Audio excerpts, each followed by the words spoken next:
araw po sa atin mga kamotor. Ito na po yung ginawa ko na YTX na yung piston po ay kinain yung lock niya, kaya nagkaroon na po ng damage.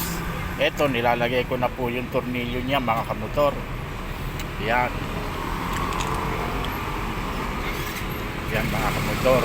Ang issue nga po pala nito mga kamotor, yung kanyang piston ay natuyo yung langis at nagkaroon ng carbon. Kaya mga kamotor, ito po ang naging resulta ng kanyang piston. Kaya ang kinabit ko puro original po. Yan mga kamotor, mula sa kanyang valve seal hanggang sa piston ring, yan po puro original, kasi mas matibay po yung original kaysa sa mga local. Yan, ang langis na ginamit ko, ito po para sa kanya. Uni oil, baka naman po, ayan mga kamotor, isa sa dahilan napabayaan po sa langis.